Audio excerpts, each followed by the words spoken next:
তো অনেকেই বলে থাকে গরুর মাংসের মধ্যে 1 চা চামচ দিলে পারফেক্ট হয়ে যাবে, সব মাংসের মধ্যে 1 চা চামচ দিলে প্রতি কেজিতে পারফেক্ট হবে। আসলে বিষয়টা এই জায়গায় না।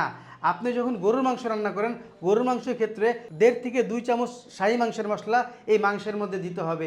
আর যদি আপনি বিরিয়ানি, কাচ্চি, তেহারি করুন, সেই জায়গা থেকে 3-4 চামচ দিলে পারফেক্ট হয়ে যাবে। যারা মশলা একটু বেশি পছন্দ করেন, 3.5-4 চামচ দিলে একদম পারফেক্ট হয়ে যাবে। আর সেই মাপটা হচ্ছে গেলো যে 4 যে টেবিল চা চামচ আছে, সেই চামচের 1 চামচ কিংবা 3 চামচ। হ্যাঁ, এটা হচ্ছে গেলো মাংস ভুনা এবং বিরিয়ানি, কাচ্চি, তেহারির ক্ষেত্রে। আর যদি আপনি ব্রয়লার মুরগি রান্না করতে চান কিংবা দেশি মুরগি রান্না করতে চান, আপনি প্রতি কেজিতে 1 চা চামচ দিলে একদম যথেষ্ট হয়ে যাবে। তো বিরিয়ানির ক্ষেত্রে একটু বেশি লাগবে। আর যদি শুধু রেজালা কিংবা আপনি রোস্ট কিংবা এরকম গরুর মাংস, মুরগির মাংস রান্না করেন, তার থেকে পরিমাণে একটু কম লাগবে। তো আপনি যদি এইভাবে রান্নাগুলো সম্পূর্ণ করেন, তো আপনার রান্না পারফেক্ট হবে। আর লাস্টে আমার যে পরামর্শ, যে আপনি যেখান থেকে মশলাগুলো কিনে থাকুন না কেন, সেই জায়গাটা একদম নির্ভরযোগ্য হতে হবে।